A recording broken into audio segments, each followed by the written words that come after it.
Diamond અને textile શહેર તરીકે ઓળખાતા સુરતમાં હવે ફિલ્મો પણ મોટી સંખ્યામાં બની રહી છે. ત્યારે સમાજમાં પરિવારથી લઈને તંત્રના અલગ અલગ સ્તરે મહિલાના થતા શોષણની વાત બેલા ફિલ્મમાં કરવામાં આવી છે. હાલ બેલા ફિલ્મનું શૂટિંગ યુનિવર્સિટીના લો ડિપાર્ટમેન્ટમાં થઈ રહ્યું છે. નિર્માતા કુમાર ખણિયા અને સહનિર્માતા અમિત ઠક્કર દ્વારા ફિલ્મ બેલાનું શૂટિંગ કરવામાં આવી રહ્યું છે. ફિલ્મમાં પ્રિનલ ઓબરોય, પ્રશાંત બારોટ, ચેતન દહિયા, નિર્મિત ઠક્કર, ઉષા ભાટિયા જેવા નામાંકિત ગુજરાતી કલાકારો અભિનયના ઓજસ પાથરી રહ્યા છે. ફિલ્મના દિગ્દર્શક તનસુખ ગોહિલે કહ્યું કે સમાજમાં સ્ત્રીનું સશક્ત થવું જરૂરી છે. આ સંદેશને બેલા ફિલ્મમાં રજૂ કરવામાં આવ્યો છે. બેલા ફિલ્મમાં મહિલા પર થતા અત્યાચાર અને ન્યાય મેળવવા માટે પણ થતા શોષણની વાત રજૂ કરવામાં આવી છે. બેલાનું સૌપ્રથમ ઘરમાં શોષણ થયા બાદ તે જેનો પણ સાથ માંગ્યો તેને પણ તેની સાથે અત્યાચાર ગુજાર્યો છે, પરંતુ ન્યાયતંત્ર તેણીને કઈ રીતે ન્યાય આપે છે તે અંગેની વાત આ ફિલ્મમાં રજૂ કરવામાં આવી છે. મારું નામ છે સંજય પટેલ. હું ગુજરાતી ફિલ્મો, મરાઠી, ભોજપુરી, ક્યારેક હિન્દી અને ગુજરાતી 60 થી 65 મૂવી મેં કરી છે એઝ અ વિલન અને કેરેક્ટર રોલ તરીકે. આ બેલામાં એવો કયો તમારો રોલ છે અને દર્શકોને જકડી રાખે, શું કહેવું? આ બેલાની અંદર એટલો ખરાબ રોલ છે ને કે ફિલ્મ શૂટ થયા પછી થિયેટરમાંથી જ્યારે પબ્લિક બહાર નીકળશે ને ત્યારે મારો મોબાઈલ નંબર લે ને મને ગાળો દેશે. આ પિક્ચરનો લીડ વિલન છું અને છોકરી પર ગેંગરેપની ઘટનાઓ છે એ ઘટનાનો મુખ્ય સૂત્રધાર હું છું.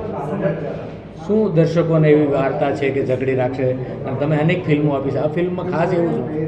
અચ્છા, દર્શકો માટે આ એક સરસ મજાનું જે પિક્ચરાઇઝેશન થઈ રહ્યું છે અને રેપ કેસની ઘટના મુજબ જે કંઈ અને એની અંદર કે જે એક સામાન્ય વ્યક્તિ અને મોટા જે મંત્રી છે, પોલીસ ઓફિસરો છે, બિઝનેસમેન છે, એની સાથે જે લડત આપે છે નારી શક્તિ, એ લડત મુખ્યત્વે લડત એ છે કે એક સામાન્ય વ્યક્તિ આટલા મોટા જે બિલ્ડરો છે, પોલીસ ઓફિસરો છે, એની સામે જે લડત આપે એ સૌથી મહત્ત્વની વાત એ છે કે નારીમાં કેટલી બધી શક્તિ છે.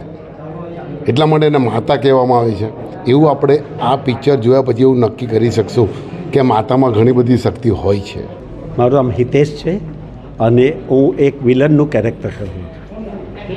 તમારું પાત્ર છે આ પિક્ચરની અંદર? આ પિક્ચરમાં જે છોકરી સાથે અન્યાય કરે છે અને તે એ છોકરીને મર્ડર કરવાનું કામ મને સોંપવામાં આવે છે, એ પાત્ર મારું છે. આ પિક્ચરમાં શું ખાસ વાત છે કે લોકોને આ પિક્ચર ગમશે જોવું?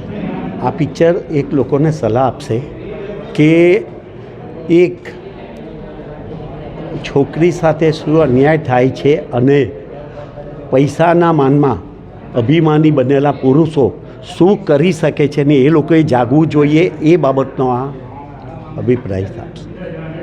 લોકોને શું, દર્શકોને શું કહેશો મૂવીને લઈને? દર્શકોને વાત એ જ કહેવાની છે કે ભાઈ તમે તમારા મગજમાં શૈતાન પેદા થાય તે વખતે કંટ્રોલ રાખી નિર્દોષ લોકોને અન્યાય ના થાય એ ખાસ ધ્યાન આપો.